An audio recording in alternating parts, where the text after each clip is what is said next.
Hola a todos, muy buenas noches. Son las 7 de la noche, 7 con un minuto del miércoles 1 de abril y la verdad es que para nosotros es como súper emocionante porque vamos a tener a cabo esta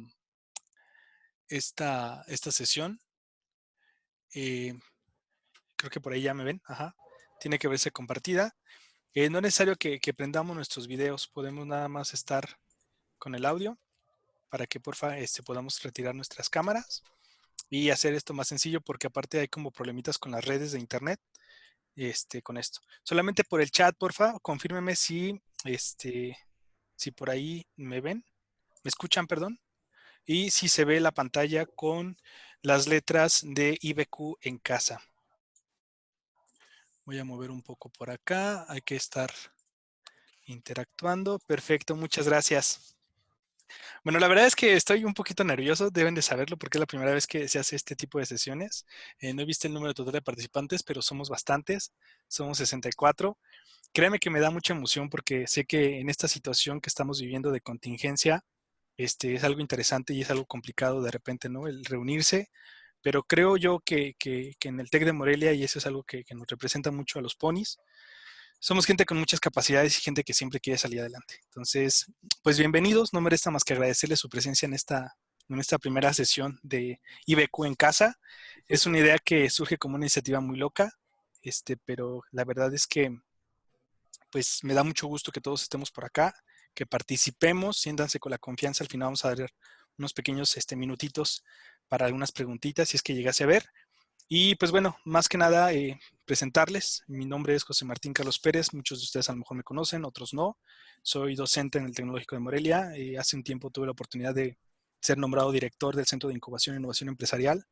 Y una de las cosas que me preocupa mucho es esto, o sea, generar contenido que pueda agregar valor a la preparación que tenemos todos nosotros. Y pues estoy todavía por terminar mi doctorado en ingeniería química. Me encanta esta parte de estar trabajando en línea.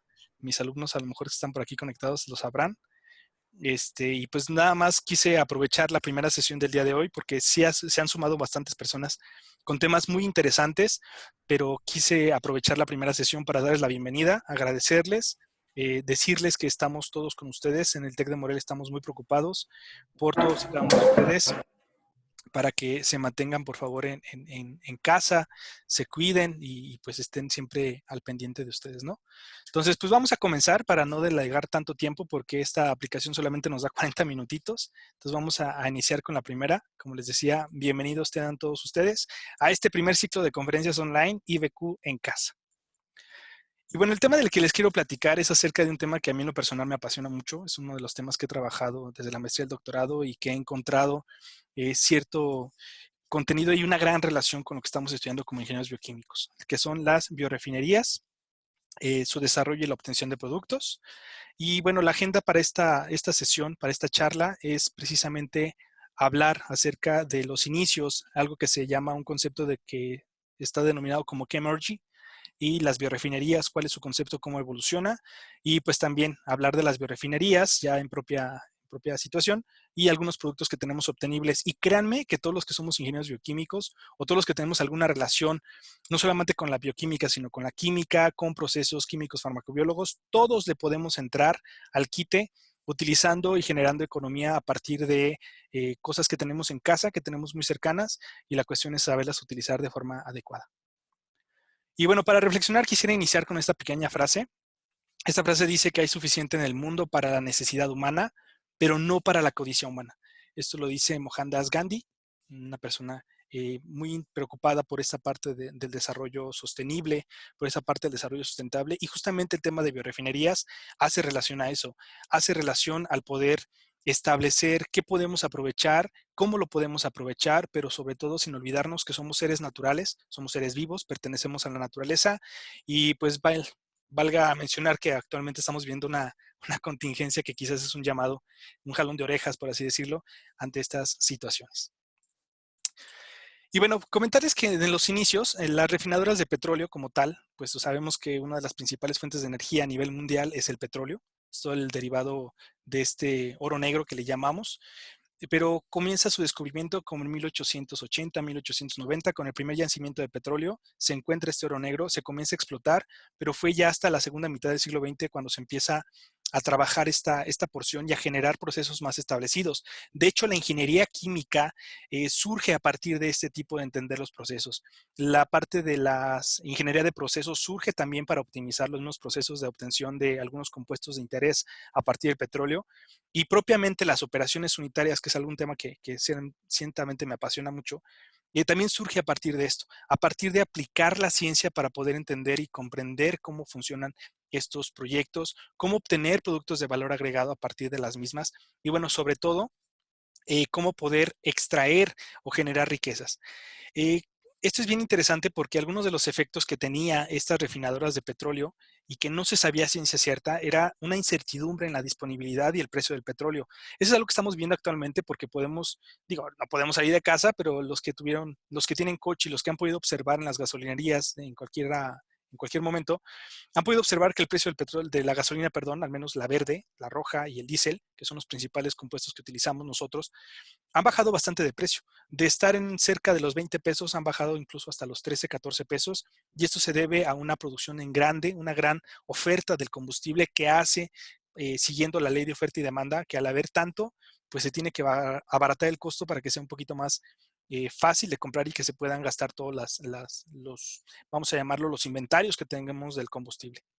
Esto ha afectado y esto genera un desbalance. Y lo estamos viendo también en las economías. Entonces, depender únicamente de una fuente energética ha hecho que se balancee un poquito las economías de algunos países, no de todos.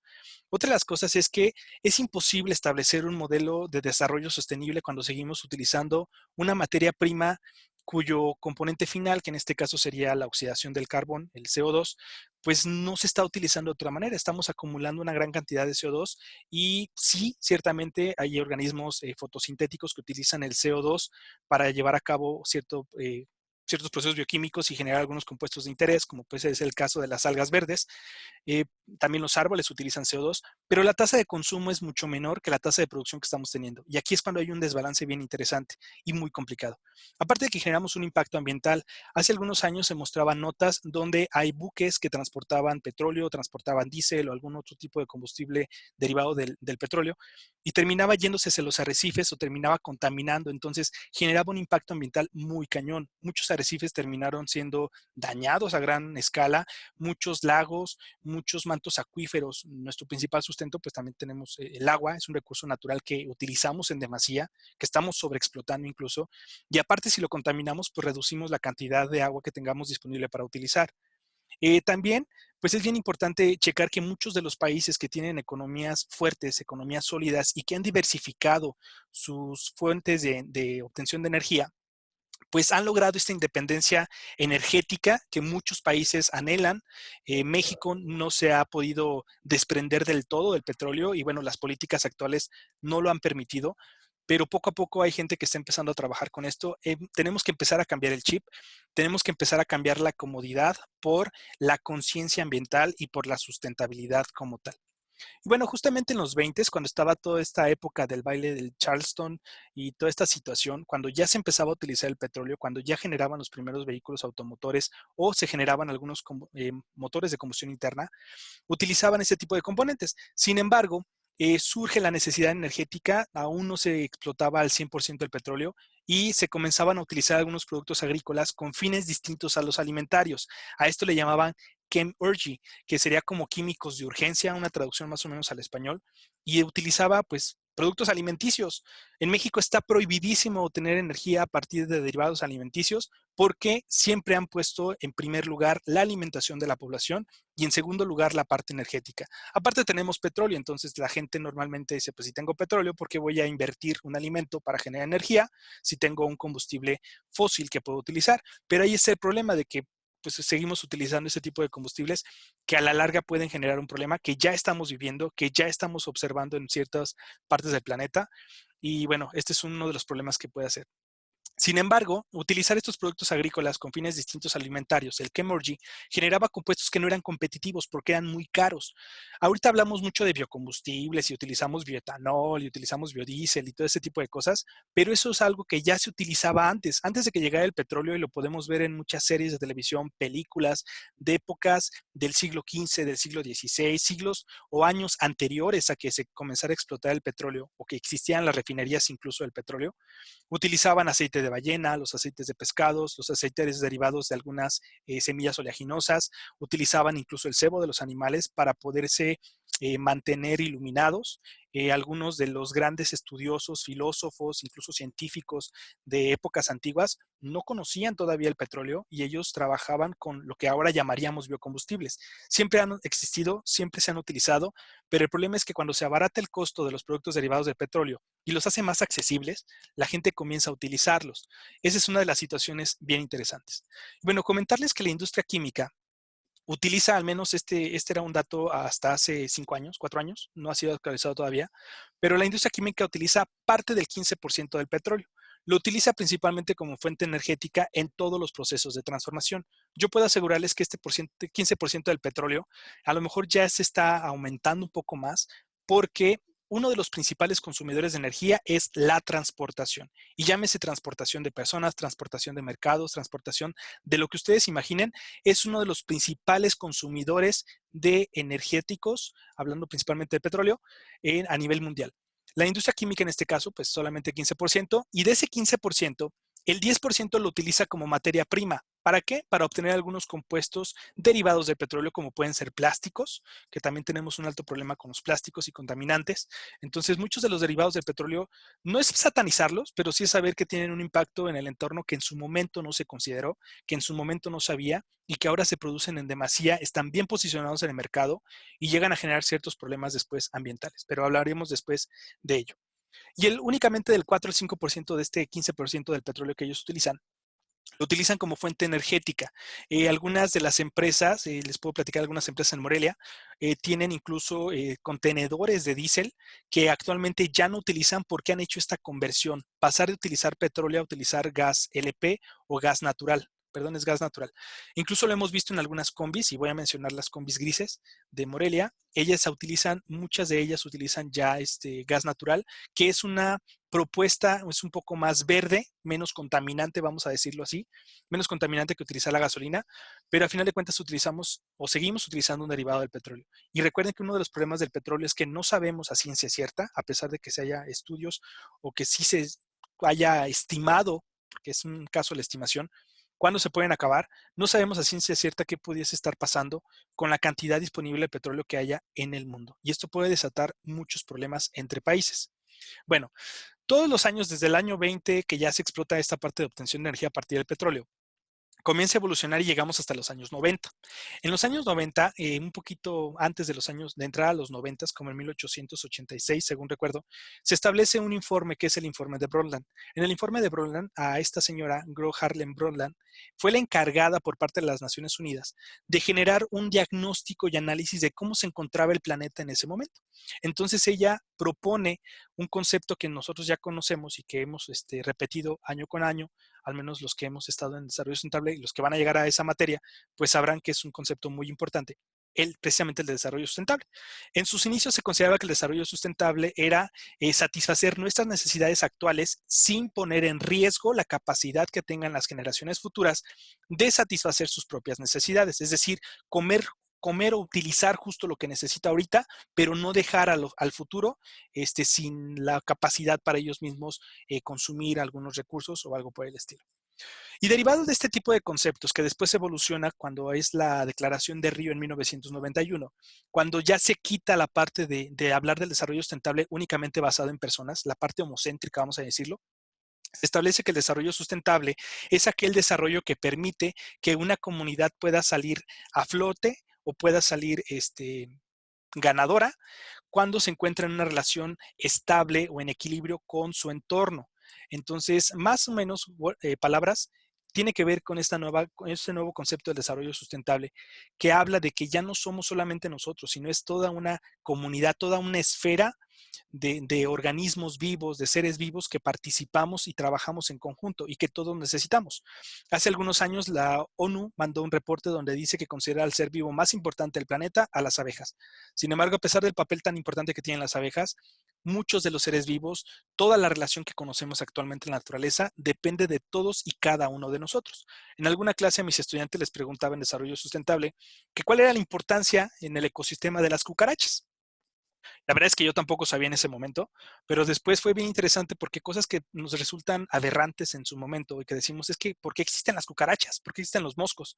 Bueno, pues la función de las cucarachas es porque ellas son reservorio o son hospedadoras de una bacteria que se llama Lactobacterium del género Lactobacterium. Género Lactobacterium se encarga de la descomposición de algunos compuestos nitrogenados. Entonces, genera algunos compuestos que pueden ser utilizados por otros organismos para generar otro tipo de compuestos químicos o bioquímicos, y entonces se mete en un ciclo completo. Y hablemos de los ciclos biogeoquímicos, ¿no? Sabemos los 6 elementos básicos para la conformación de los seres vivos y bueno, todos ellos ciclos bioquímicos participan, entonces todos los organismos vivos participamos dentro de todos los ciclos y todos somos importantes.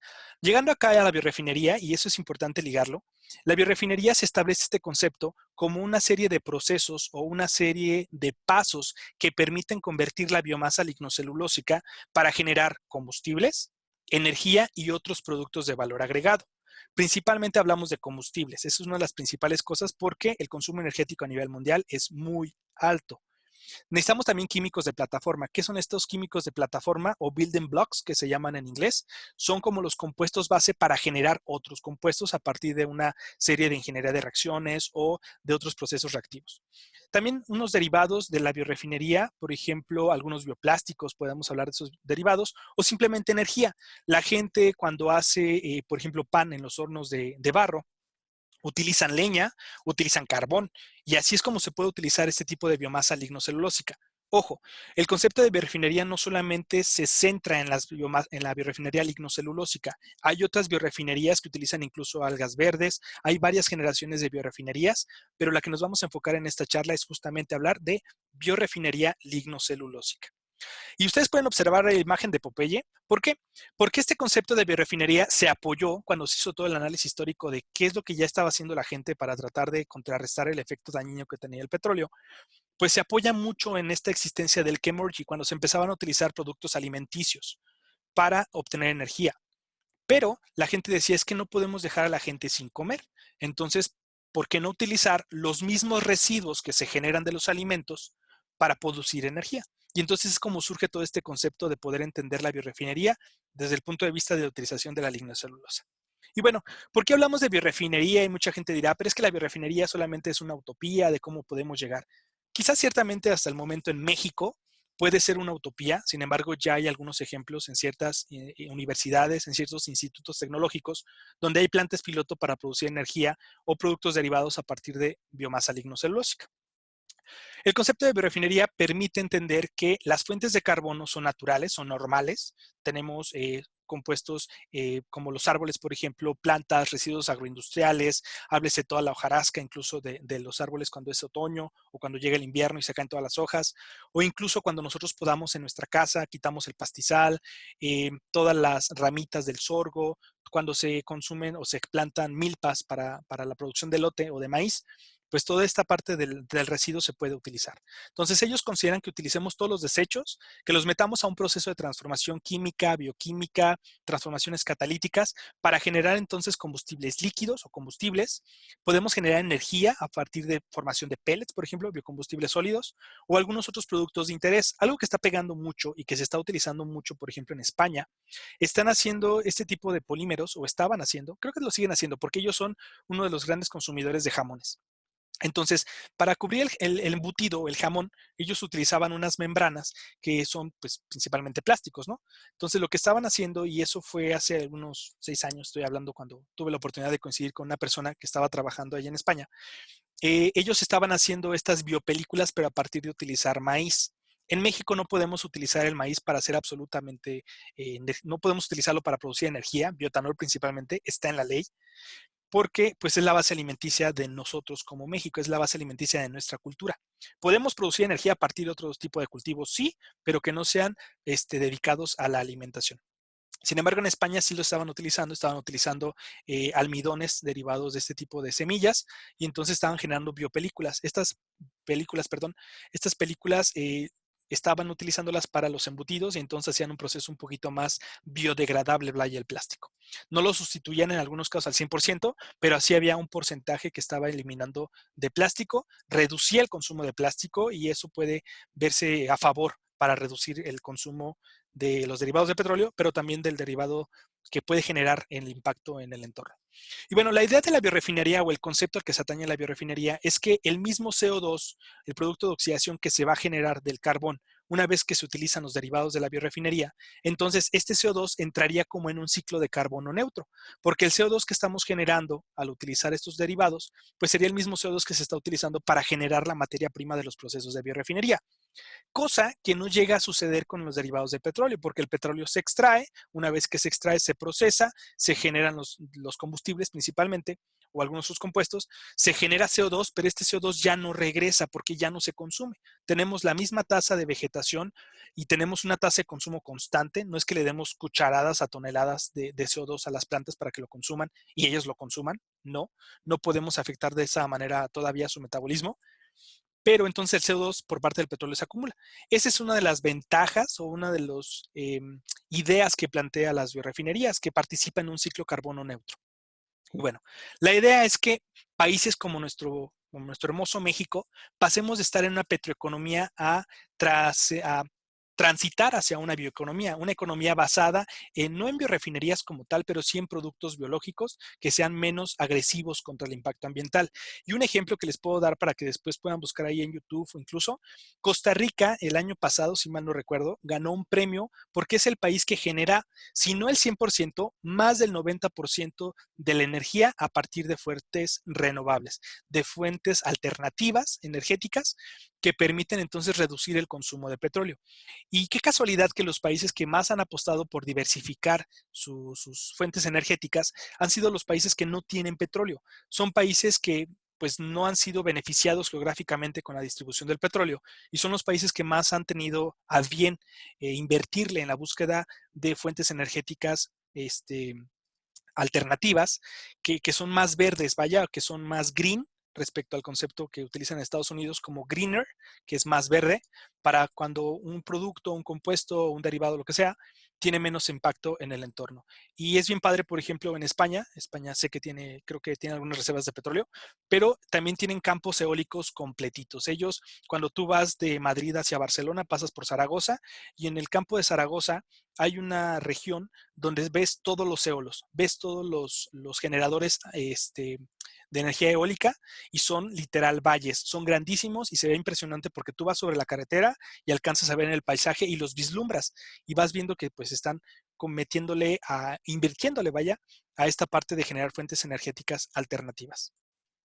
En México, ¿qué sucedió en México con las biorefinerías? Sacramento Rivero en el 2010, hace 10 años, es un investigador, un doctor que participa en la Red Mexicana de Bioenergía y bueno, él tiene a bien hacer un análisis FODA para el 2010 de ver cómo estaba México para ver si podíamos o no aplicar las biorefinerías.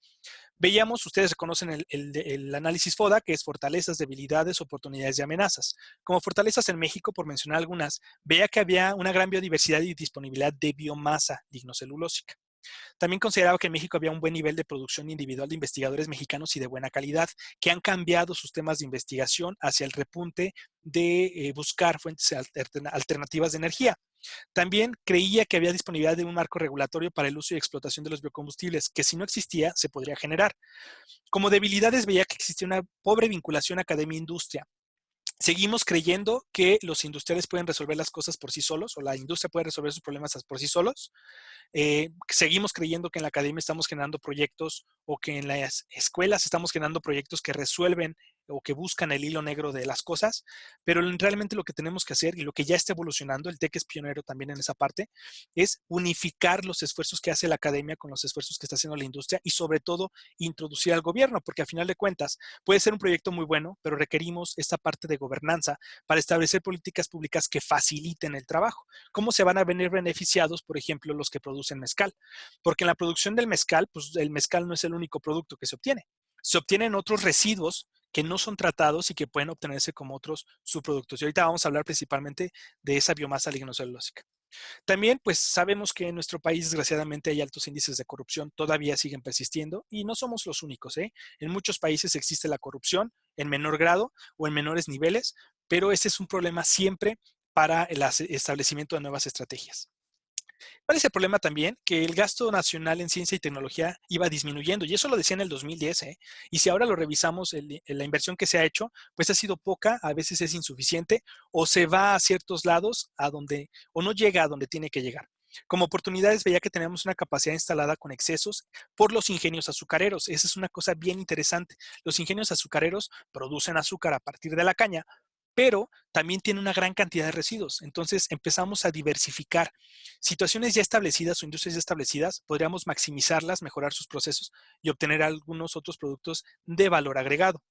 Como una de las amenazas muy, muy grande es que nos atrasáramos en ciencia y tecnología de biorefinerías, y perdón que lo diga, pero que dependiéramos de Estados Unidos para generar nuevos proyectos. Y esa es una cuestión que nos estamos quedando atrás. México es un país mega diverso. Yo siempre lo he creído y yo estoy orgullosísimo de ser mexicano. De verdad tengo tatuado aquí el águila con la serpiente y la bandera casi casi. Porque aparte de que me encantan los tacos, soy amante de toda la biodiversidad, toda la diversidad incluso cultural que existe en nuestro país y tenemos una gran cantidad de cosas. Sin embargo, creo que de repente no los utilizamos adecuadamente y eso ha hecho que nos hemos quedado un poquito en el rezago, dependiendo de otras economías, y lo estamos viendo actualmente con todo el impacto que se está generando en la economía mexicana, que no es para asustarnos, pero sí es para pensar y para dejárselos como a reflexión. ¿Qué puedo hacer yo por mi país? Porque el día de mañana ustedes van a ser ingenieros bioquímicos, algunos ya lo son, ingenieros químicos, van a ser profesionales en cualquiera de sus áreas y pues esa es la invitación, ¿no? A poder hacer algunas cosas para mejorar las condiciones en nuestro país actualmente. Y bueno, hablando ahora sí propiamente de biorefinería, la lignocelulosa es una biomasa más abundante y biorenovable en el planeta. Se producen alrededor de 200,000 millones de toneladas por año. ¿Qué es esto? Pues siempre hay plantas, siempre hay árboles, a menos de que hagamos una especie como de tala inmoderada o eliminación de estos cultivos, pues vamos a reducir la cantidad, pero en promedio a nivel mundial se generan 200,000 toneladas. Tenemos un alto potencial para la producción sustentable de combustibles y químicos a partir de la lignocelulosa. También está proyectada como la fuente renovable carbono neutra, por lo que les comentaba.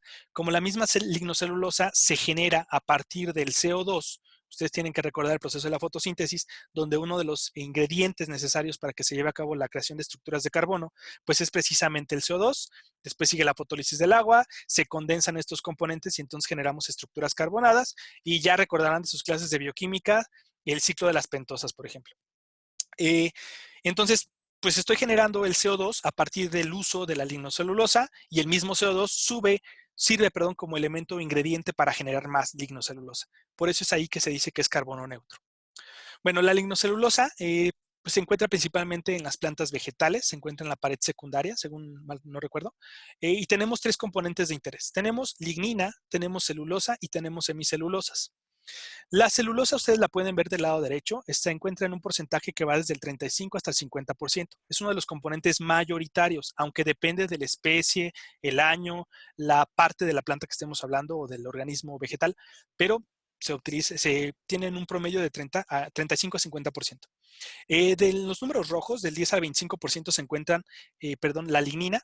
La lignina es un compuesto, es un polímero estructural tridimensional que, a diferencia de la celulosa y de las semicelulosas, no es una fracción de carbohidratos.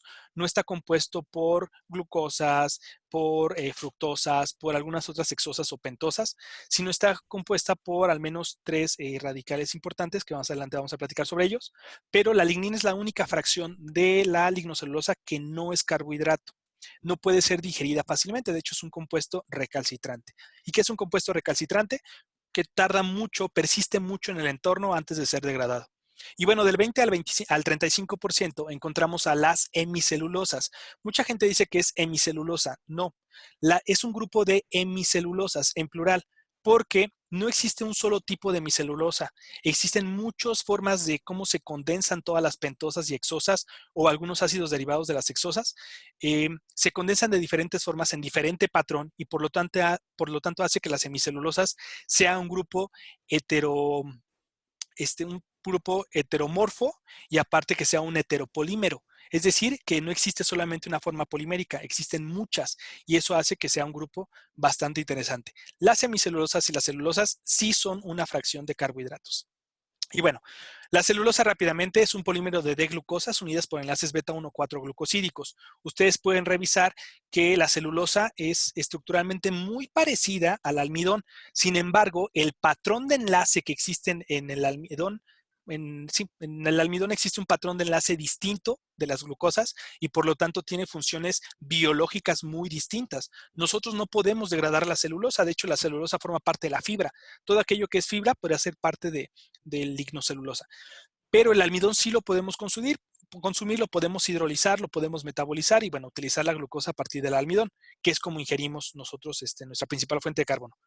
La celulosa tiene un patrón de enlace distinto en las glucosas, son microfibrillas unidas por puentes de hidrógeno y existen fuerzas de Van der Waals.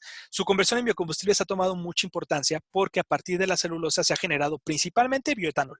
Hay una fermentación alcohólica a partir de los residuos de glucosas que forman parte de la celulosa. Hay que hidrolizar la celulosa para que se liberen los residuos de glucosa y entonces una vez que tenemos los residuos de glucosa sometemos a un proceso de fermentación alcohólica y pueden utilizarse de la más común hasta Saccharomyces cerevisiae, que es la más mencionada, alguna de esas cepas. Y bueno, decíamos que se encuentra en 35 a 50%. ¿Qué pasa ahora con las semicelulosas? Las semicelulosas, como les decía, son polímeros complejos de heteropolisacáridos formados por pentosas, que pueden ser desde la D-gilosa, L-arabinosa y otras más, así como también por hexosas como la glucosa, manosa y galactosa y algunos otros azúcares acetilados. Se conforma por cadenas ramificadas que están unidas por enlaces beta 1,4 o beta 1,3 o diferentes patrones de enlace, no son los únicos. Estas se van a estar embebidas en la pared celular y forman una red compleja que une a las fibras de celulosa en microfibrillas y se entrecruzan con la lignina. Es decir, ¿a quién van a proteger? A la celulosa. La celulosa es como el carbohidrato estructural más importante en el reino vegetal, entonces es toda una fibrilla de celulosa. Después vienen las semicelulosas a tratar de anclar a la celulosa y se agarran a la lignina. Precisamente hablando de la lignina, pues este es un heteropolímero amorfo, no tiene una forma definida, es tridimensional y ramificado. Se forma por estructuras fenilpropanoides, que son los guayacilo, siringilo y los parhidroxifenilo. Son los tres principales monómeros estructurales de la lignina que se han encontrado. Y bueno, esta lignina es la fracción que les decía no carbohidrato, es una fracción bastante rígida y da soporte estructural, rigidez, permeabilidad y da protección a la celulosa y a las semicelulosas, las envuelve. Entonces, si yo quiero acceder a la celulosa o a las semicelulosas, necesito romper a la lignina, quitarla de en medio, fraccionarla, hidrolizarla o hacerle un tratamiento para evitar que para permitir entonces que pueda acceder a celulosa y hemicelulosas. Es altamente resistente a la degradación química y biológica, sin embargo, algunos microorganismos sí la utilizan, pero la tasa de consumo de la lignina es algo baja. Algunas de las composiciones, por ejemplo, en la madera dura, la celulosa puede ser de 40 a 55, la hemicelulosa de 24 a 40 y la lignina de 18 a 25%. Por eso les decía que dependiendo del tipo de material que vamos a utilizar, de la parte de la planta, la estación del año, dónde se cultivó, el género de la especie, dependerá el porcentaje que nosotros tengamos. Y lo más interesante es este cuadrito que a lo mejor no pueden apreciar al 100%, pero lo que me interesa es que vean en la parte izquierda, donde dice Biomass Feedstocks, habla de las materias primas de biomasa. Tenemos el starch, que es almidón, las semicelulosas, celulosas, lignina, algunos aceites y alguna fracción de proteínas, porque muchas plantas pues tienen proteínas, ¿no? Entonces, la idea es que todos esos componentes, materias primas, pueden ser utilizados para generar que extraer algunos componentes de interés como pueden ser algunos azúcares, como hablamos de la glucosa, fructosa, gilosa, arabinosa, lactosa, sucrosa y el mismo almidón, para generar estructuras, por ejemplo, de polímeros. Es algo bien importante porque a partir de estos componentes yo puedo generar otros químicos de plataforma o building blocks que me permitan llevar a cabo la transformación de estos mismos para generar químicos secundarios y después generar intermedios o productos intermedios de catálisis, de reacción, de procesos, que al final yo pueda aplicar o utilizar en otros usos, que puede ser principalmente en la industria química, en la industria de alimentos, podemos incluso meter algunos compuestos. La NRL es el laboratorio, es el National Resources Energy Laboratory, según recuerdo, es el laboratorio de investigación en energía de Estados Unidos. Ellos establecían un compendio donde hablaban de los building blocks o de los químicos de plataforma y decían que a partir del ácido aspartico, glucárico, glutámico, itacónico, lebulínico, a partir de ellos podríamos generar al menos 30 candidatos o 30 compuestos de interés, como podrían ser el monóxido, de carbono y el hidrógeno. A partir del monóxido de carbono y del hidrógeno gaseoso, nosotros podemos generar algo que se llama gas de síntesis. Y a partir del gas de síntesis podemos producir incluso alcoholes primarios, secundarios y hasta terciarios. ¿De dónde podemos obtener estos compuestos? Pues utilizando los residuos de la biomasa lignocelulósica, principalmente las hexosas y algunas pentosas que se generan de la fracción de carbohidratos o los monómeros de la lignina y que los microorganismos se lleven a cabo una descomposición o una bioconversión completa del compuesto. De tal manera que podemos utilizar levaduras u hongos, algunas bacterias, e incluso algunos procesos catalíticos químicos ya establecidos, y eso podría ser interesante. Aquí lo importante es ver la participación de los microorganismos. Un microorganismo siempre nos va a presentar un mecanismo de refinación o un mecanismo de transformación bastante sencillo y bastante básico. Acá tenemos, por ejemplo, el caso de la glucosa. Cuando nosotros tenemos glucosa y la fermentamos en un bioreactor anaerobio, o utilizamos una bacteria que lleva a cabo una fermentación completamente anaeróbica, pues nosotros podemos generar incluso succinato de sodio. Este mismo succinato de sodio lo podemos recuperar a través de una columna de absorción, que es de intercambio iónico en este caso, y generamos ácido succínico. El ácido succínico es un compuesto interesante, un compuesto importante para incluso la industria de alimentos o en algunas otras industrias. Y uno de los retos para poder obtener este ácido succínico a partir de la glucosa de lignocelulosa es disminuir el costo del proceso fermentativo. Muchos de los compuestos que utilizamos se generan por vía catalítica química, pero en algunos casos es mucho más verde y mucho más efectivo producirlo por vías biológicas. El reto está en optimizar precisamente partes de estos procesos, optimizar las operaciones unitarias que se llevan a cabo dentro del mismo proceso. Otro ejemplo, tenemos el caso del glicerol. El glicerol ustedes deben de recordar, si han escuchado hablar acerca del biodiesel, que el glicerol es uno de los residuos que más se generan cuando se produce biodiesel. Y entonces, si tenemos una gran cantidad de glicerol, podemos llevarlo a los diferentes compuestos que ustedes pueden observar. E incluso podríamos polimerizarlo y generar algunos poliésteres. E incluso podríamos generar algunos tipos de compuestos de interés a partir de glicerol que tienen una aplicación directa en alguna industria. Déjenme ver cuánto tiempo nos queda. Ok, nos quedan como 2 minutitos. Pero la idea es hablar prácticamente de esto y decirles que, bueno, la línea también tiene muchas salidas, muchos procesos de conversión. Podemos hablar incluso de las conversiones microbianas, que son las más utilizadas para la producción de algunas enzimas, como un sustrato. Y bueno, ¿dónde podemos encontrar todos estos residuos de lignocelulosa? Los podemos encontrar en la basura que tienes en tu casa. Tienes muchos residuos agroalimentarios, mucha comida que has tenido, incluso en los residuos de la producción del agave, tenemos el bagazo de agave, tanto la producción de mezcal como la producción del tequila. E incluso cuando te regalan rosas o cuando la gente va y compra flores a las florerías, podemos observar que también tiene una gran cantidad de tallos y de hojas que podemos utilizar nosotros para poder generar este tipo de productos. Entonces, este tipo de impactos es súper interesante. A mí me parece algo muy interesante de poder aplicar y algo que podamos utilizar. Y bueno, nos queda nada más un minutito. Esa es la mala idea de esta parte del Zoom, que solamente nos da 40 minutos. Pero si tienen alguna duda, de verdad pueden escribirme al correo donde les llegó el link para el acceso. Si tienen alguna duda, quieren platicar algo por el estilo y con gusto podemos atender dudas. La idea es que tengamos estas sesiones, la próxima sería el lunes a las 7 igual de la noche. Ya les estaré mandando quién sería quien nos participa. Y pues bueno, estamos a cuestión de 30 segunditos para terminar la sesión. La verdad me da mucho gusto tener a varios participantes en esta parte. Y pues nada, cuídense mucho. Un saludote y pórtense muy bien. Así que recuérdense, quédense en casa porque hay IBQ en casa. Hasta luego.